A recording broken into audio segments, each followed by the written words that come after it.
Bonjour.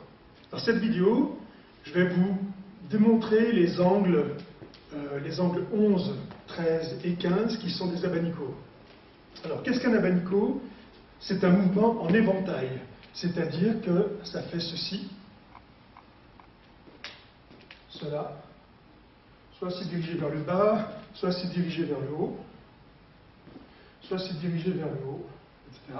Évidemment, on peut changer les inclinaisons, aller de haut en bas, etc. Bien.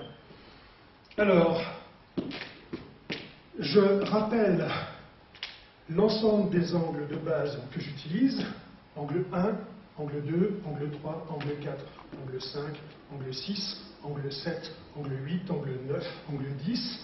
Je monte, angle 11, abanico extérieur, angle 12 redondo. Angle 13, je monte, abanico intérieur, angle 14 redondo intérieur. Angle 15, abanico vertical. Angle 16, 17, 18, 19, 20, 21, 22, 23, 24 et 25. Bien. Donc les abanicos, c'est l'angle 11, extérieur, angle 13, intérieur, angle 15, vertical. Pour avoir un bon abanico, il faut monter la main dans l'alignement de l'avant-bras. Donc, on ne tourne pas le poignet, etc. C'est vraiment la main dans l'alignement de l'avant-bras. Et en fait, on fait comme si on avait un axe qui part du coude et qui sort, pour moi, toujours entre l'annulaire et le majeur. Et, en fait, on fait pivoter le bâton autour de cet axe en faisant bouger le coude de l'intérieur vers l'extérieur. Je ne cherche pas la distance pour le basique. Pourquoi? Parce que pour les débutants, quand ils cherchent la distance, en fait, ça se transforme en ceci qui est soit un numéro 1, soit un numéro 2, soit des coups remontants, etc., plus avec le tranchant.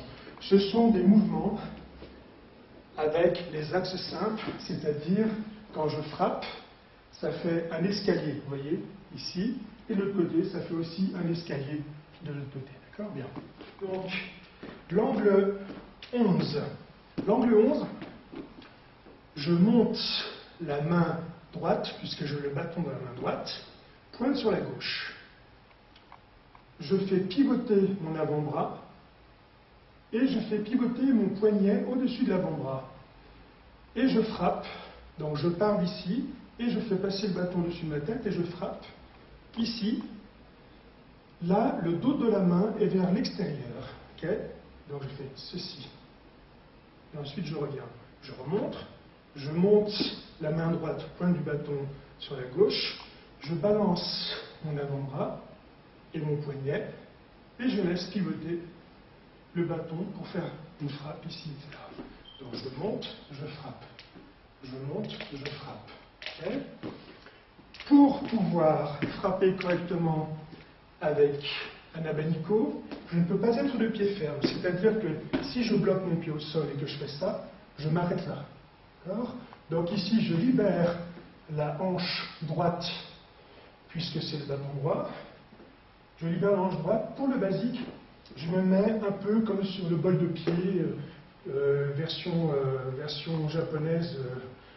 En fait, c'est la position du chat qu'on trouve dans les formations traditionnelles, mais sans le côté posture. C'est juste une libération de la hanche. Je frappe. Vous voyez, rien qu'avec la libération de la hanche, j'ai gagné, de pied ferme, je suis ici, avec la hanche, j'ai gagné 10 cm de pénétration. D'accord? Bien. Donc ici, je fais bam, bam, je monte, je frappe. Pour l'angle 13, angle intérieur, je monte la main droite, pointe du bâton sur la gauche, je libère ma hanche, et je fais passer, je fais pivoter mon avant-bras, et je fais passer le bâton, l'extrémité de ma droite vers la gauche. Je frappe. Je monte, je frappe, je monte, je frappe. Si j'enchaîne les deux, je fais ça. 1, 2, 1, 2, 1, 2. Ok?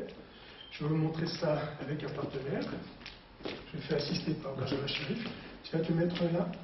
Merci. Donc ici, je suis souple sur le pied droit, je suis pied vers l'avant. je monte ici, et là je fais ça.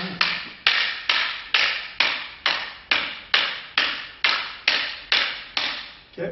Une fois que j'ai fait ça, je le fais de l'autre côté.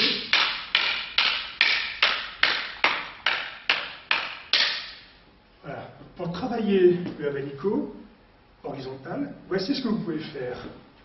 Vous êtes ici, vous avez un partenaire qui tire le bâton un peu plus vertical.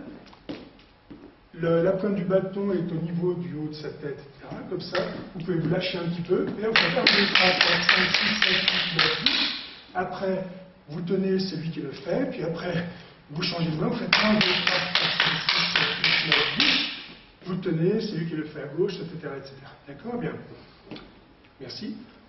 Alors, on ne le fera pas que 2 fois en abanico pour le basique. Pourquoi? Parce que si on frappe 2 fois, la tendance est, comme j'ai dit tout à l'heure, de frapper un peu comme si on tranchait, ou alors en faisant des angles bizarres. Il faut frapper au moins 3 fois. Si on le fait avec 2 bâtons,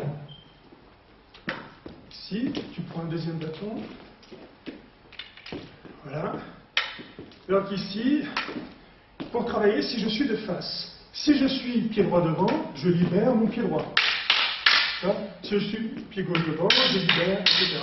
Si je suis de face, pour libérer ma hanche droite, en libérant mon pied droit, donc je décale un petit peu sur le pied gauche, je libère ici, mon pied est souple, et je fais 1, 2, 3.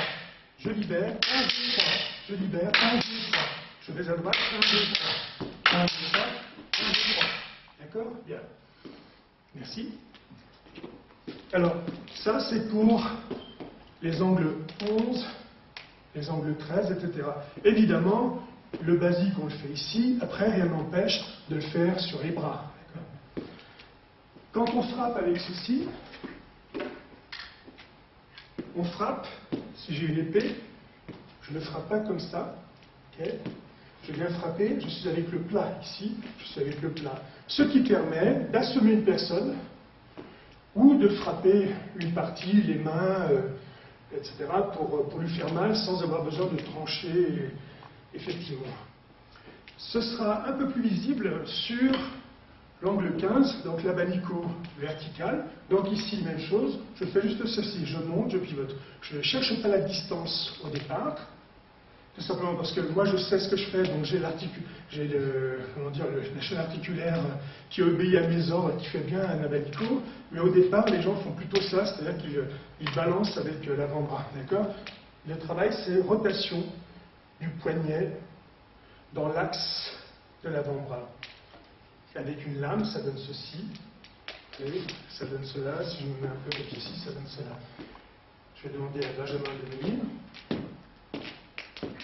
Donc, non, juste en garde, par exemple.